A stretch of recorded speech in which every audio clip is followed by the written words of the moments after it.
o governador de São Paulo, Tarcísio de Freitas, atribuiu o bom desempenho econômico do estado à redução da influência do PT nas administrações municipais.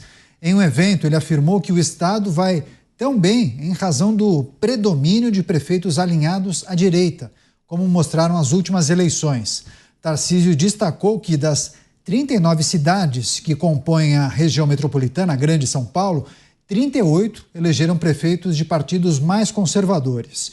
O governador ressaltou ainda que a gestão política está intimamente ligada ao sucesso técnico nas administrações públicas, citando o prefeito de São Paulo, Ricardo Nunes, como exemplo de parceria eficiente. Chamar o Luiz Felipe Dávila, essa análise, posso dizer assim, do governador de São Paulo, Tarcísio Gomes de Freitas. Dávila, segundo Tarcísio, São Paulo vai bem porque não é mais refém do progressismo. Consegue fazer essa relação? Tem a ver? Queria te ouvir. Olha que quantas medidas nós discutimos hoje no jornal do progressismo que não tem nenhum embasamento em dado em evidência, só atrapalha a discussão. É o 6 em 1, é essa discussão de telefone na escola, nada assim. Então, a grande parceria com os governos de direita é baseado em política de resultado, é baseado em dado em evidência. A gente vai determinar qual é o resultado que nós queremos nessa política pública. Então, a conversa fica muito melhor e mais fácil, porque, na verdade, nós queremos saber se aquela política pública está dando resultado ou não.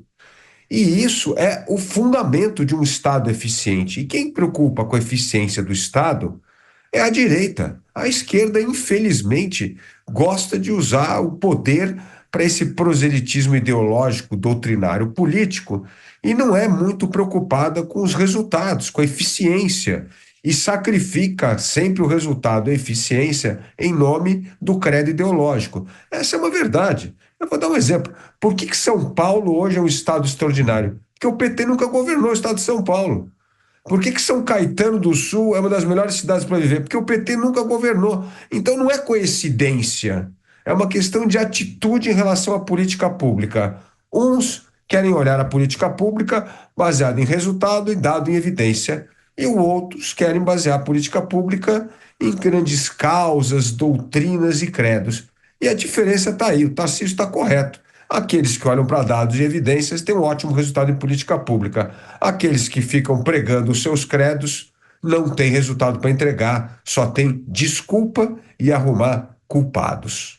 Programa Os Pingos nos Is, a notícia em destaque: governador de São Paulo, Tarcísio de Freitas, atribuiu bom desempenho econômico do estado de São Paulo à redução de influência de partidos progressistas nas administrações municipais.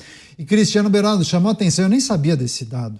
Esse dado é realmente impressionante. Das 39 cidades que integram a região metropolitana Grande São Paulo, 38 elegeram prefeitos de partidos mais conservadores. E no passado, Beraldo, na região do ABC Paulista, o Dávila mencionou São Caetano, mas no ABC sempre houve hegemonia de partidos e políticos de esquerda dirigindo essas cidades, principalmente São Bernardo, Santo André e Diadema. Chamavam inclusive de cinturão vermelho.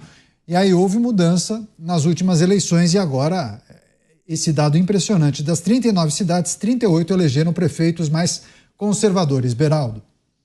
Pois é, Caniato, mas a realidade da vida vai se impondo e as pessoas vão entendendo quais são as prioridades. O que as pessoas querem, por exemplo, é combate ao crime. E você tem no governador Tarcísio e a sua equipe a disposição de combater o crime, de eliminar bandidos que ousam enfrentar a polícia e fazem isso com muito afinco para entregar à população de São Paulo um estado mais seguro.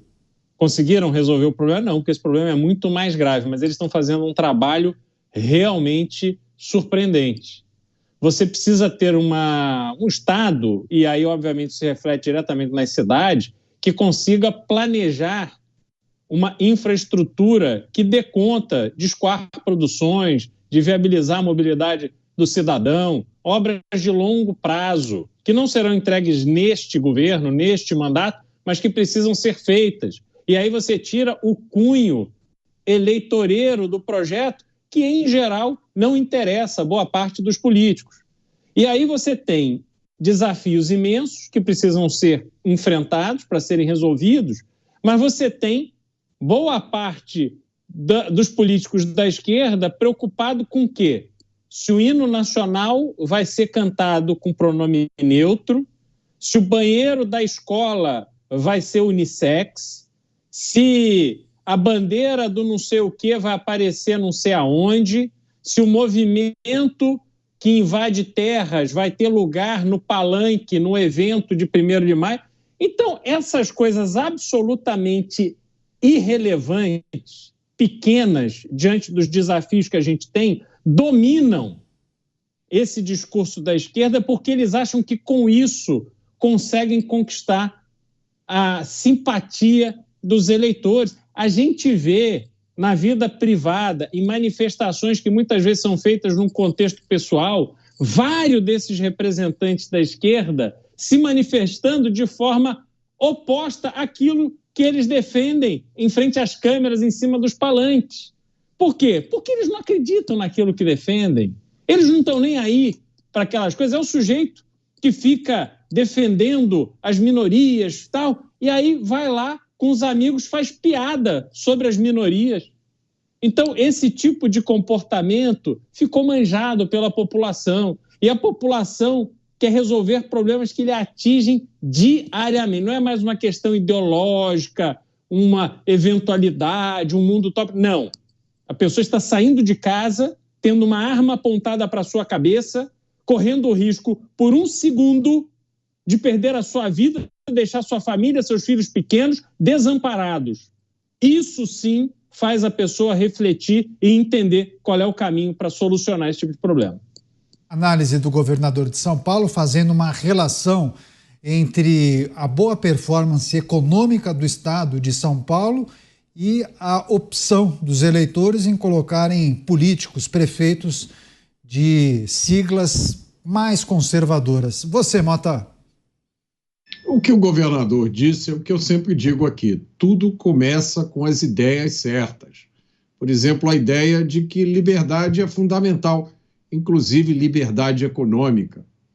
A ideia de que o Estado tem que cumprir, ele tem que ser focado na sua missão essencial, que é proteger os direitos fundamentais. E todo o resto tem que ficar com a iniciativa privada. E principalmente a ideia de que é o empreendedor que gera riqueza. O Estado não gera riqueza, o Estado só consome riqueza. E por isso tem que ser o mais enxuto e o mais eficiente possível. Essas são as ideias que enriqueceram a humanidade, essas são as ideias que vão enriquecer ainda mais o Estado de São Paulo. Agora, Dávila, não dá para considerar que esse movimento que a gente viu nas eleições municipais, a gente já pode considerar um aperitivo para 2026? É uma questão muito de atitude. Você está falando das 39 cidades. Canhato, se você pegar as cidades no raio de 100 quilômetros da capital, nós estamos falando que elas são responsáveis pela produção de 70% do PIB do estado de São Paulo. Então está aqui a concentração da riqueza. E aí é isso aqui, o que essa turma quer é o que o Mota falou, que é mercado, que é mais mercado, que é respeito a contratos, que é liberdade de expressão, liberdade, cumprimento da liberdade à propriedade privada, é isso que as pessoas querem. E quando pega um político, um governador, um tecnocrata que entende disso, de parceria público-privada, concessão e tal, começam a sair muitos projetos. Só nessas áreas que nós estamos falando aqui, o que pode ter em projeto de infraestrutura, por exemplo, na questão do saneamento básico. Fantástico, acabamos aí de privatizar o resto da Sabesp. Nós precisamos, aliás, o governador prometeu que o estado de São Paulo vai ser o estado que vai ter, sim, universalização do saneamento básico e de água tratada na população até a data prometida, que deveria ser 2033. Então, assim, isso é muito bom.